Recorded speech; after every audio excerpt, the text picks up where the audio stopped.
Alright. Hello, my Baba Booey men, and welcome back to episode 2 of Disco Elysium Hardcore.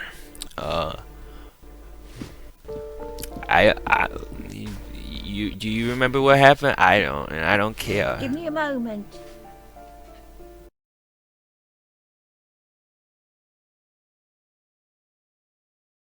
If it was any good for my bronchitis. Oh, it updated.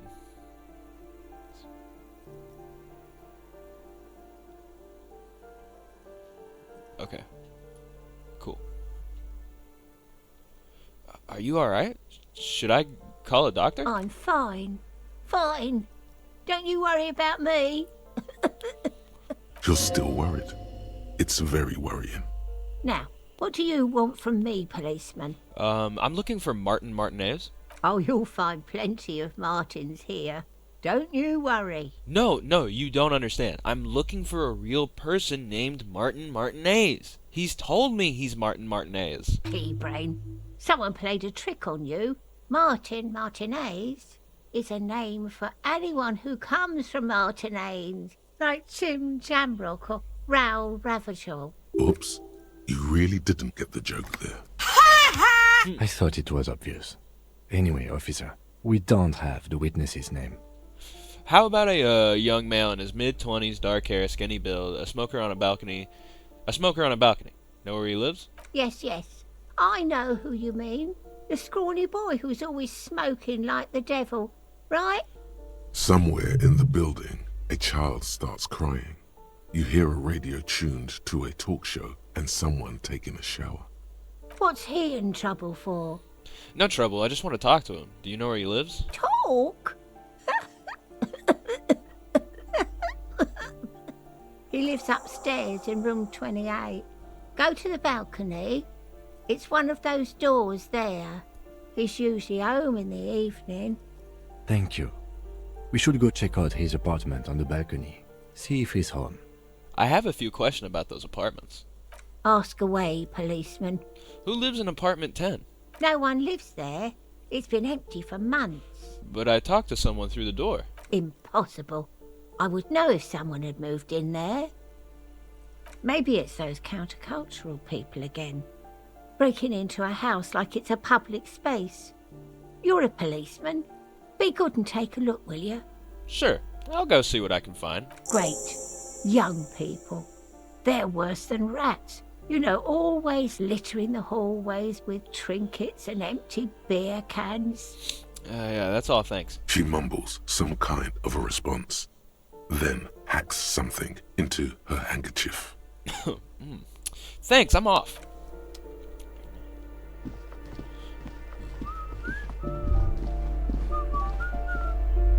You hear someone walking around inside, rearranging the furniture. The number on the panel says 10. This apartment is supposed to be empty. Did you break in here? Excuse me? Of course not. There's no sweet talking your way in there. Be official. I don't need a warrant if I suspect there's been a break-in. Oh, come on. That was smart. Satisfied? My name is Marielle Charpentier, and I'm an agent with Martinez Realty Associates. I am not breaking in, as I have every right to be here. The keys, see? Oh. Boy, there are a lot of different keys there. More than 20 at least. Whoa. Her voice is really cheerful, despite her obviously hating you. Do you want to see my ID as well? You can't legally ask for it, but why not? Want to see my residence permit too? It feels flimsy in hand, with the words Revachol Zone of Control written under a nondescript municipal logo. There's a picture of her with shorter hair inside, along with all her personal details. Nice haircut. Thank you. Do you have any questions? I need to be back in Midtown in an hour. What are you doing here? I need to get it ready for the next lease, but as you can see, the previous tenant completely trashed the place. Yeah, I've shit up too. Ha! Sounds like you've spent too much time undercover in some rock band.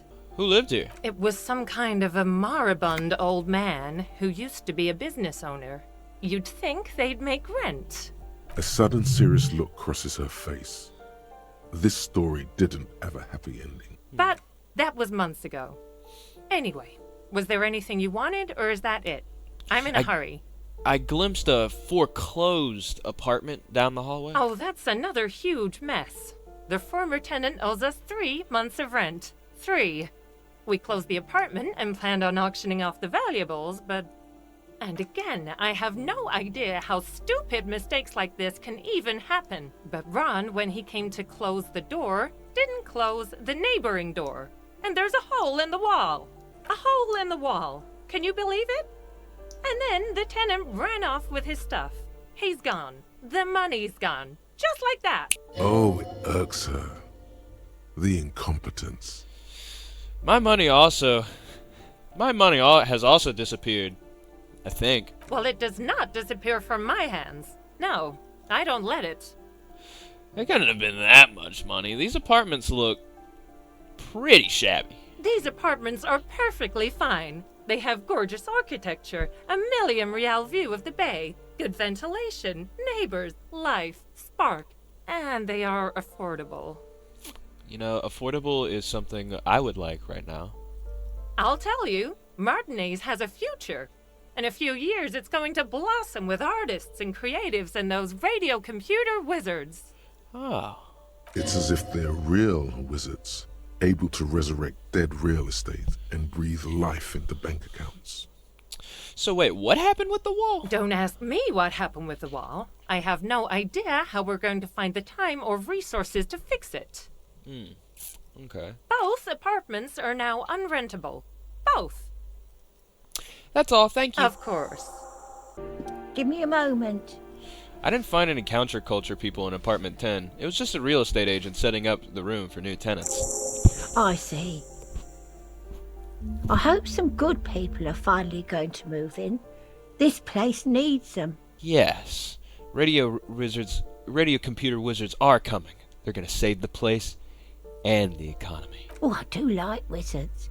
And people like that in general. They have a lot to tell us about our fates. She means clairvoyance. Thanks, I'm off. Alright.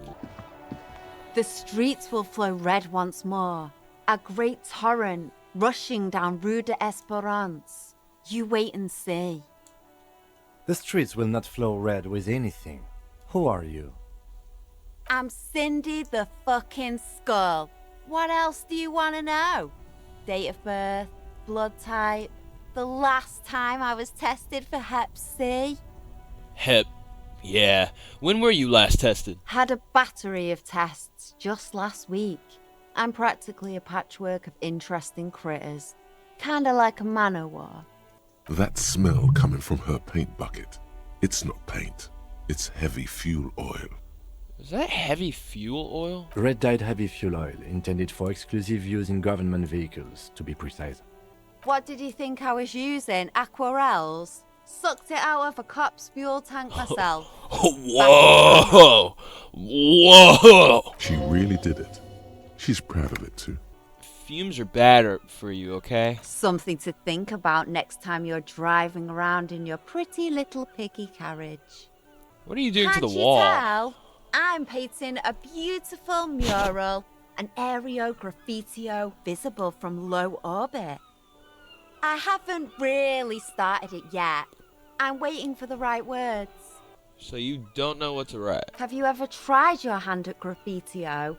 When faced with a blank wall, most people write unimaginative stuff, like pigs go home and Mona was here. We rarely see pigs round here, though.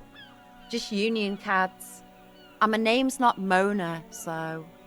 She wants it to be something true and total. Why are you so committed to defacing the building? This place is severely lacking in havoc. Not even the occasional trash can fire to break up the tedium. I thought I'd mix it up, you know, summon the forces of crime and social chaos with a wall-sized invitation. I have an opinion on this. Want to hear it? Yeah? Actually, I don't have an opinion. I lied. Lying is cool, I guess. You keep looking off to the side. What are you looking at? The lieutenant furrows his brow at another one of your eccentricisms. I don't know why. She nods disdainfully towards the woman performing maintenance on the boat docked next to the pier. Hatred, disgust.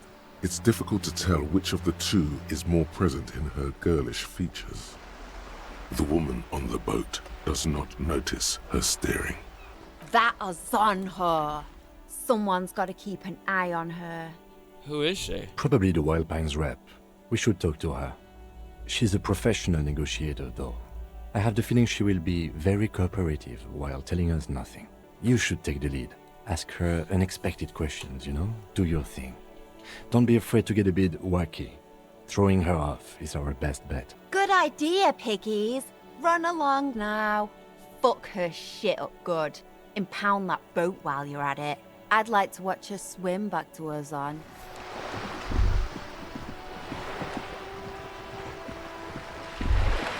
A striking woman leans against the cabin top of her sailing boat, smiling as you approach. Her green raincoat glistens with droplets. A silk scarf is tied around her throat. Good morning, officers. I'm Joyce. Joyce L. Messier. I represent the board of Wild Pines, the owners of the harbor. You gentlemen must be from the RCM. Joyce L. What does the L stand for? Peyton, my maiden name. What gave us away? Nothing, honestly. I've said it to every drunk in town, and you're the first one who's responded. What is implied here? That you're a drunk? I'm not a drunk. I'm a police officer. Of course you're not. It was only a joke. Oh. Shake her I'm hand. glad to see you here. Like steel. There is strength there. If she wanted, she could sink her nails deep into your skin. I was dispatched to handle a strike, not a lynching. Anything I can do to assist the RCM in this matter, I will. Gladly. That is good to hear, madame. My colleague will take the lead on this interview. I should let you know that he is recovering from an unusual medical episode. Very unusual. But I can assure you of his ultimate competency. It happens quicker than a shooting star. But did the lieutenant just wink at you? Oh. How interesting. I wish you a swift recovery. In the meanwhile, you have my full cooperation, and the full cooperation of the Wild Pines group. It's hard to get a read on her precise disposition, but she appears helpful. You're on a boat. Why, yes I am. Not a lot of people on boats, are there? Of course there are. We're on an archipelago. How else are you supposed to get around? Wait, we're on an archipelago? Yes, we are. We are on Le Caillou. Still, I ain't even seen anybody else sail a boat around here. I haven't seen anyone else drive a souped-up Capri Kenema motor carriage either. Actually, that motor carriage has been specially issued to serve as a patrol and pursuit vehicle. Actually, step off my epic car, stinky lady, is what he's actually saying. It's for crossing long distances in the greater Ravachol industrial harbor. It's not a toy. Neither is this. A toy, I mean. It's a machine for crossing long distances in the Bay of Revachol, between the city and the islands. Swag. She's having a good time arguing against the law. Too good, perhaps. Does she have a name? The boat? No. It is called Cor de Leyte 19, because that's the type of sloop it is. The word "it" feels strange. Such a beautiful boat deserves a proper name. Cool, but your boat really needs a name. Okay. How about Cor de Leyte 19? Why? Because it was manufactured in Revachol East by a company called Cor de Leyte, and its hull is 19 paces long. How about the sleek fish? What? Because it's sleek and fish-like. I think I'll stick with the factory name. But thank you. Okay, but what kind of boat is it? It's a pleasure craft. A 19 pacer. It also happens to be rated, I mainly use it for business. How do you like it? My sloop? I like it a lot. It's the eel's hips, baby. I'm enjoying this part of the interview. It has so little to do with the murder we're investigating. I know, Kim. Alright? Just hold on. I really do, the lieutenant thinks. Is she thrown off yet? He's looking at the woman, assessing her. Do you have a license for this boat? Officer, I assure you I'm a highly qualified pleasure craft operator. That was not the answer to the question that I I'm so sorry. The crowns of her teeth are porcelain, white as the boat's hull as she smiles. Her nonchalance might be related to something called the Wayfarer Act, a law that says she doesn't need a license. Sly Fox, you're not aggressive enough to harass her further on this. So what, sovereign citizens exist in this game? Is that what I'm hearing? Interesting. Good. Tell me about Wild Pines. What do you do? What we do? I'm afraid I don't speak for Wild Pines as a whole. It's a giant undertaking. So what do they do? The Pines' core competency is logistics. Container shipping, freight, that sort of thing. See those airships there, blinking? Those are the shipping side of things. And that is the terminal. Another subdivision deals with energy, oil and gas exploration, offshore platforms. How much money does Wild Pines have? I'm not at liberty to discuss the company balance sheet, but I can tell you that last year, the company booked more than 20 billion real in revenue. A billion? Wow. 20 billion is a large number, but the conglomerate employs 72,000 people. They all need to be paid. Then there are capital improvements, interest payments. A conglomerate the size of the Wild Pines is like a shark. If it stops moving, it will die. Then what becomes of those 72,000 families? It's a tremendous responsibility. Where does Wild Pine get all of these billions? They started as an exploration and cargo fleet conducting trade between the Samaran and Insulindian Isolas 250 years ago, when Pine ships explored the South Seminese and charted Lomantang on behalf of the suzerain. Interesting. Centuries of care, deliberation, and madness have gone into this endeavor. Vessels pass through the great unrest to re-emerge with apricots in tow. The logic of the system is totalizing. It's taken everything from its employees to build it.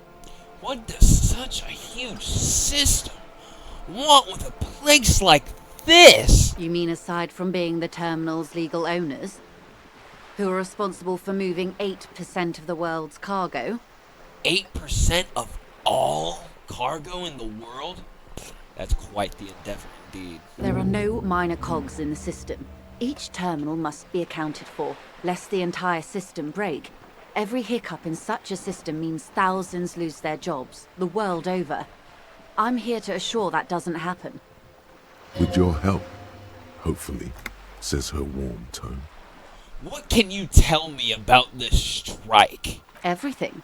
Right up to, but not including, trade secrets. Wait. What if I want to hear about trade secrets? First, you'd have to repeal the Emergencies Act of Trade in Aliments that gives me the right to silence. It's quite the octopus. An octopus? I will slay it! Good luck is only kept in place by the vested interests of half the civilized world, including your own. Okay. What the ma'am means is that the Emergencies Act and the RCM both get their authority from the coalition government. Oh! But I am derailing us. You wanted to know about the strike. What is your role in this? Precisely. I believe the official title is Senior Labor Negotiator. In practice, I'm a grocery clerk. I relay the union's demands to Wild Pines and return with Wild Pines' counteroffer. And how are the talks going? They're not. That's the problem. The union stopped all negotiations a week ago, after that awful lynching took place. Wait, she just admitted that the lynching and the strike are connected. Now they won't even let me into the harbour. There's a 2-meter 20 racist behemoth blocking the gates. Swag. So the strike is connected to the lynching? Yes, I believe there is a connection. But that's a subject for later. She's resolute in this, yet you sense that she wants to tell you. You'll have to earn her trust first. Tell us more about this behemoth. What can I say? The Union employs a giant covered in tattoos. A racist giant. I guess that's part of their big tent organization now. How were the talks going before the lynching? Let's say I was not making the kind of progress I'd hoped for when I first arrived. And when did you first arrive? I arrived 3 weeks ago. Yes, in the middle of February. The bay was still partially frozen then. I prefer to do these things on site, like the RCM. But the strike began in December. I wasn't the original negotiator here. I took over after Mr. Gaumont hit a wall with Mr. Clare, the union boss. Mr. Clare refused to speak with Gaumont despite concessions he'd granted the union in prior negotiations. This isn't the first time the union has gone on strike. Heavens no. There have been 2 prior strikes. Both times the union won significant concessions, including overtime pay and a medical plan. This time their demands are more, I guess you could say, aggressive. What are their demands? There are leaflets everywhere, and banners. What did they say again? Oh yes. Every worker, a member of the board. I don't know what to think about that. Fortunately, they explained it. Every time the Wild Pines group makes a decision about anything, it needs the signature of each of the 2,200 workers in its Martinez terminal. Just so you understand, this is but one of 22 terminals owned by Wild Pines. Essentially, not only are they kings of the company, they are also kings of the 72,000 employees of Wild Pines Group. That's pretty funny, I have to admit. They're having a blast. But how can they afford it? After 4 months, my assumption was they would prefer a more practical solution. What are you gonna do? I'm not sure. Naturally, I assume that was just their opening position, a hard-nosed tactic with a side of mockery. But there's been no follow-up, just the same nonsensical slogan repeated over and over again. And now, people are getting lynched, I hear. Behind the whirling in rags. A disastrous situation if there ever was one. Excuse me, from whom did you hear about this lynching? I first heard it from the bowyer at the gates. The one whose very name advertises his aversion to work. I think he said it was, "Call me mañana." This checks out. What happened to this Gaumont? Mr. Clare told him to... How did he put it? Fuck off, midget. Gaumont is short of stature, you see. Not cool. Keep in mind, this is a negotiator Mr. Clare has worked with before, and who was more than fair with him and the union. Sounds like usual aggressive posturing. Tell me about this union boss, Mr. Clare. Everard Clare is a man of the utmost integrity. If you can say one thing about him, it's that he always puts the interests of the workers first. Really? Of course not. Everard is fantastically corrupt. I imagine he has a thick, viscous goo where you and I have blood. If you were to prick him with something sharp, you could see it oozing out. A knife, maybe? No, a rapier. You sound like you're about to take a rapier to him. Oh, heavens no. We get along just fine. Yet, now that you mention it, I can't stop imagining that black treacle just dribbling down his double chin. He is the most corrupt individual I have ever seen, and I deal with men like him for a living. If there is anyone more venal, more irredeemably nepotistic, then it's his twin brother, Edgar. Wait, there are 2 of him? Yes, Edgar looks exactly like his brother, except for that lazy eye. He also talks exactly like Everard does, and when one's term as foreman is up, the other takes over. It's how they circumvent the term limits, you see, with a funny little switcheroo. While in office, they've embezzled God knows how much of their workers' dues. What about the union itself, outside the Brothers Clare? The Debardeurs Union was once a perfectly normal institution. 20 years ago, anyway. It must not have been easy to establish Clare under the brothers, Emergency outside the Act. Clare But brothers. they did it. I can respect that. Organised labour at its best, as they say. Then something happened in the local chapter elections. The Brothers Clare came and transformed it into a... Oh, no, the Brothers how Clare. do you say? A mob. The Debardeurs are a crime syndicate. Sad as it may be, I suspect we'll be forced to cooperate with them. Refreshingly honest, officer. The company has tried appeasing in the past, but I'm afraid our concessions have only emboldened Everard and his brother. And your opinion, Detective, if I may ask? I'm a curious and talkative person, you see. Would you say the Debardeurs Union is... Basically a socialist mob. Thank you for being candid. Sadly, Wild Pines have cooperated with what amounts to a crime syndicate for 2 decades. However much you feed the wolf always hungers. One more thing. You said something happened in the elections? I'm glad you asked. There was a woman, the previous forewoman of the Union. She disappeared. Disappeared? Yes. On the last day of the local chapter elections, her daughter phoned in and said she wasn't running anymore, or coming to work. Ever. End of story. This forewoman, her name? This forewoman. Her name? Sadly, the company records do not even give a name.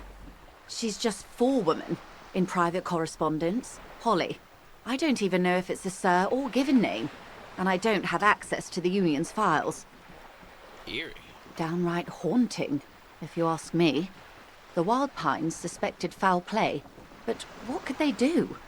It was a Union matter. The point of the presentation is, these kinds of things happen around the Clares. Watch out when you're dealing with him. Thank you for your concern, ma'am. We'll be just fine. That's all I need here. Let's change the topic. Of course. How else can I help? What can you tell me about this lynch? Quite a few things, I'm afraid. The information I'm to share with you includes sensitive trade secrets. For the sake of my employer, I have to ask for your names and badge numbers. Of course, ma'am. We should have introduced ourselves.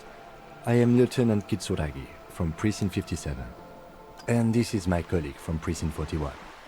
My badge! Yes! Of course! My badge that I have on me! He looks at you expectantly. Then it dawns on him. I don't seem to have my badge. Actually. How curious. Why is that, Detective? Awkwardness washes over the conversation. The woman doesn't like this turn of events. Remember when my partner told you I recently suffered from an unusual medical episode? My lost badge is related to it. I see. So, are you saying you lost your badge during the course of this episode? Yes. I can't hear you, darling. Speak up, please. It's possible. After a night of heavy drinking, I lost all memory of my life and the world. Oh, dear. Some kind of encephalopathic amnesia. I don't even know how to respond. I do believe you, naive as that may sound. I simply can't imagine what you gain by faking such a condition. As I said, ma'am, his technique may be very unconventional, but he is an officer of the RCM. Of course, I sympathize, but I'm afraid I simply can't share anything more until I've seen that badge. Hang on. She's a professional negotiator. She should be open to some sort of mutually beneficial arrangement. What kind of arrangement would it be? I mean, favors for favors. A dirty alliance of some sort. Oh. Then I'll find it somehow. Let's talk about something else until I do. Of course. But before we do, officers, let me be perfectly clear. The situation is extremely volatile. The sooner we can speak about this lynching business, the better for all of us. Thank you. That's all for now. Of course, Detective. Take care. Oh body betrays your degeneracy. Yeah, Measurehead. His body totally betrays his degeneracy. Don't say anything. Size him up first. Are you admiring my morphophysiology?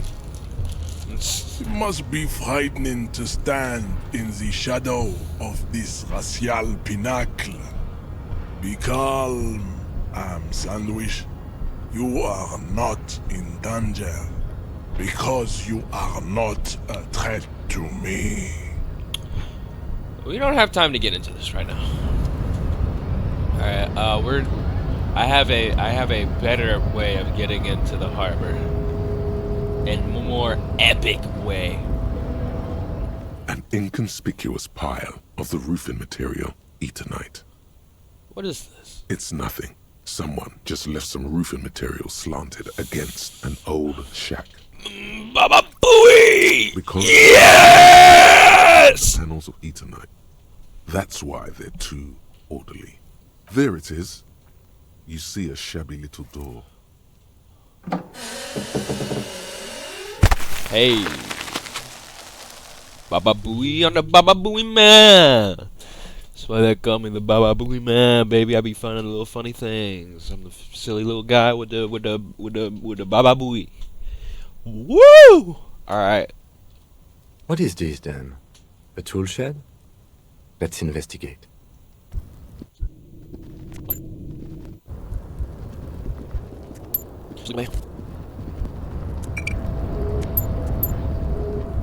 Looks like someone left his tarpaulin cloak hanging on the railing here. Man down, a trooper has been left behind the enemy lines. You could swear it's more of an instinct than anything else, but you know it's a cop's cloak. A cop's cloak! It's a cop's cloak! Yes, it's probably yours. It bears the RCM insignia, and you have a habit of being careless with your equipment. You could probably make the jump. You look like you've done some track and field in your day. The wind is aggressive up here. The lieutenant looks at the enormous crane towering in the distance over the container yard. Nice. The look in his eyes is a mix of the engineer-like interest and the wonder of a 6-year-old seeing a horse for the first time. I wonder if I can...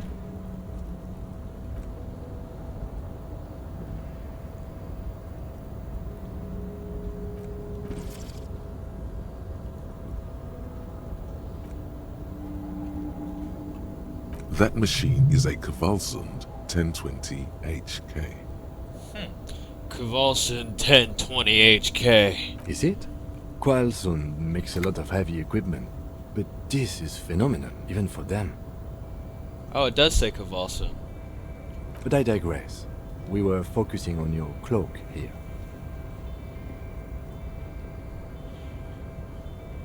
Do you really think this cloak is mine? Should I go for it? Jump? The cloak? I do think it's yours, yes.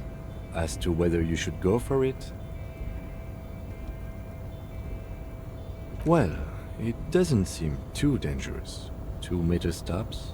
Whenever you're ready to do it, I'll be right behind you. What exactly are we doing up here? What are we doing? We're awfully close to breaking into the industrial harbor. They're bound to have information for us. I thought that was our intention. Or it could be that we are just exploring. He's thinking you've forgotten where you are again. Yeah, not right now. Alright, we gotta take off my pants. Then we gotta take off my shoes. No. A tarpaulin cloak with possible RCM markings is still caught on the railing. Baba Booey! Oh shit! It won't work. Hold on.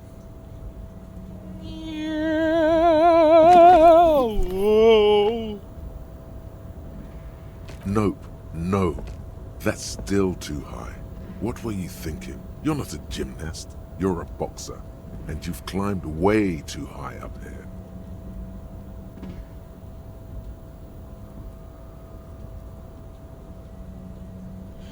Right, I can't do it right now. I'll make the jump next time. Oh God. Sure. Just be careful, okay? Looks like you almost strained a muscle there.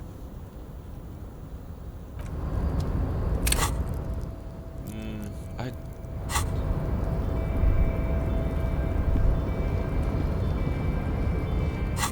Gotta put my pants back on.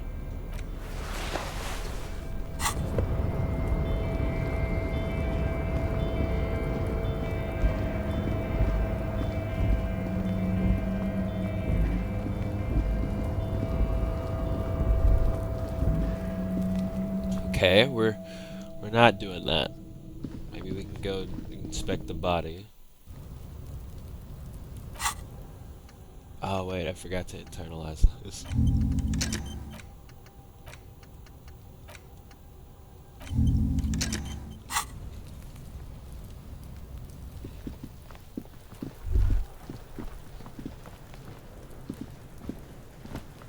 Kuno's got this. Oh yeah, not a goofy Kuno. Yes? Oh, okay, thank you.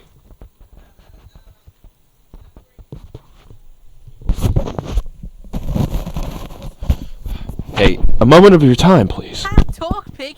Shit's coming up strong. Throwing rocks. Shit coming up strong. That sounds good. Joyous, you should hang out with this kid and see what that juicy shit is all about. Never mind. Yeah, Kuno, ride the lightning, Kuno. Kuno's riding at sea. The rake, Kuno. You should throw the rake at him, Kuno. The fuck does Kuno know what a rake is? Kuno's not a gardener. Look, I have questions for you. Alright, entertain the Kuno. Show me what you got. What you got there? What you got, huh? Show me what you got. The kid moves his hands like a basketball player dribbling fast. Kuno, I found your shack. You found Kuno's secret door to Kuno's secret shack. It was closed for 5,000 years. How the fuck did you get in? I phase shifted through the roofing material. Shit. Get the fuck out of here. You can't do that. He can't do that, Kuno. He's trying to fuck at you again. Pigs can't displace. Can't do that teleport shit. How did you like it in there, pig old boy? Kuno's got a lot of cool shit there, right? Is that my coat up there? I'm pretty sure it's mine. Is it? You got pretty fucked. Kuno's surprised you've still got your head after all that. After all, what? Don't sweat it, drunk pig. Kuno will keep your nasty secrets. Kuno's not snitching. He's saying you climbed up there. He probably saw you do it. Could I get into the harbor from the roof? Of course you fucking can. How do you think Kuno made all the docky boys his gimps? Just gotta fly, pig. I tried that. Didn't go so well. Kuno knows. Kuno and C saw you shit yourself. It's okay, pig. Not everyone can face the fear Kuno style. Heard Good enough of call, this. Pigmeister. Don't come and talk to Kuno about his kingdom. About the crime scene, you kids often play in Right this then. yard? This is where Kuno plays with his little wooden choo-choo. What do you want with it? What's in the greenhouse over there? Dunno. Kiptas gardener used to work there. Hold on, the gardener used to work there? Yeah, that's what Kuno said. She couldn't handle the heat, so she took off. Kuno can take it. Shit's nothing to Kuno. What do you mean by kipped? Look it up in the library. Kuno's not a fucking dictionary. Fucking small brain. Kuno means the gardener, alright? You mean the young woman by whirling in rags, that gardener? Look, Kuno doesn't explain shit. Kuno just says shit.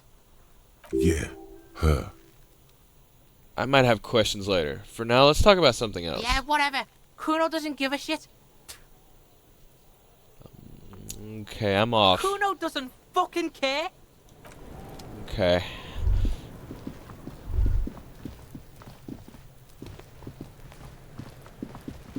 This trash container is locked. The sliding lid has a padlock that says, whirling in rags. There's something in there, not necessarily connected to the case, but still. Why am I looking at you, trash container? You're just a trash container. Just a trash container. There is no such thing. Your fingers start to itch just looking at that padlock. Lieutenant, what do you think could be in there? Trash, food waste from the cafeteria. They lock these containers to keep the derelicts from flocking in. Could be evidence too. Yes, I feel like there's something in there. What do you mean, feel? It's an extrasensory perception. Whatever is in there holds a special significance. I agree. We should get someone from the remote viewers division here. What is the remote viewers division? All the detectives from all the precincts who experience extrasensory perception go to the remote viewers division. Their work is invaluable to the force. Wow! Can we get them here? No, because they don't exist. I'm so disappointed right now. I thought there was a remote viewers division. There isn't, but we should still access this container. How do we get the lock open? We could try using a pry bar. There's one in my motor carriage, or... No, or pry bar! We might want to ask for a key from the manager of the Whirling in Rags. He probably has one. And he also has information. Nah. Nah, we going for pry bar.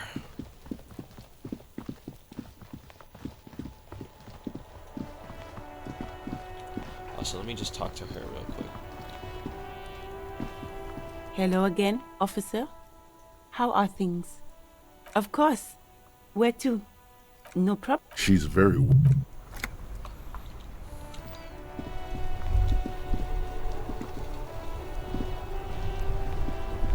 Before you stands a motor carriage. The bodywork is covered in blue and white livery, bearing the number 57. Vapor emanates from the large engine on the back of the vehicle. It hasn't had time to cool off yet. This must be the infernal machine that tore you from oblivion. In the cabin, you are welcomed by a set of steering levers, a radio microphone on a hook, a pull-out toolbox under the seat, and the soft glow of the fuel preheater gauge. A scent of leatherwork and heavy fuel oils washes over you. Cam, what are we looking at? What is this machine? This is the Kupris Kinema, my motor carriage. You can use the toolbox and the radio if you'd like. Motor carriage, motor carriage. Something bad with a motor carriage. A dark lump rises in your throat. What is a sinking feeling I have with the words motor carriage? Nothing, nothing. It's probably nothing. Forget I brought it up. Please proceed with the carefree lollygagging. Okay. Can we turn it on and drive it somewhere? No, I'm afraid not. We have a murder case on our hands, remember? This must be woke me up when you arrived in Martinez, the infernal noise. Yes, sorry about that. The Kupris Kinema does have a rather distinctive engine sound. He says it with very badly concealed pride. Do all policemen in the RCM have such cool motor carriages? The Kupris motorcar does provide most of our patrol vehicles, yes. But this is different. This is a sports model. I might be wrong, but this one's a sports model, right? You're right. I didn't take you for a motorcar enthusiast. Do you also like Tip Top, Detective? What's Tip Top? An interrissolory racing series. You should definitely give it a go if you like motor carriages. It has fantastic competition. Look around the cabin. In the cabin, you see a set of steering levers, a radio on a hook, a pull-out toolbox, and the soft glow of the fuel preheater gauge. A metallic drawer slides out from under the seat and clicks into place. The tools inside are neatly organized. Take what you need, officer. It's going to be a long case. I'm not protective of my tools, like some men are. He's clearly a little protective of his tools. But what can you do? Work is work. The freaking pry bar. The pry bar feels nice and cold in your hand, heavier than you'd think. Useful for opening all sorts of doors and lids. And then I take the handled chain cutters. The handles are long and sleek. Snap, snap, go the cutters in your hand. You can do good work with these. Cut chains, locks, and ropes, especially belts. Take the hand-cranked flashlight. It's robust, weatherproof, and well-made. Police issue, blue. Lets you see things in the dark you would otherwise miss. The pull-out toolbox slides back into its nest. Preheater gauge casts a warm glow on the steering levers and the radio on its hook. All right. I think I'm gonna leave it here, Loki. Yeah, I'm gonna leave it here. All right, my Baba Booey men. This will be all for this Baba episode. I hope you enjoyed, and I hope, I hope to see you next time. Bye bye.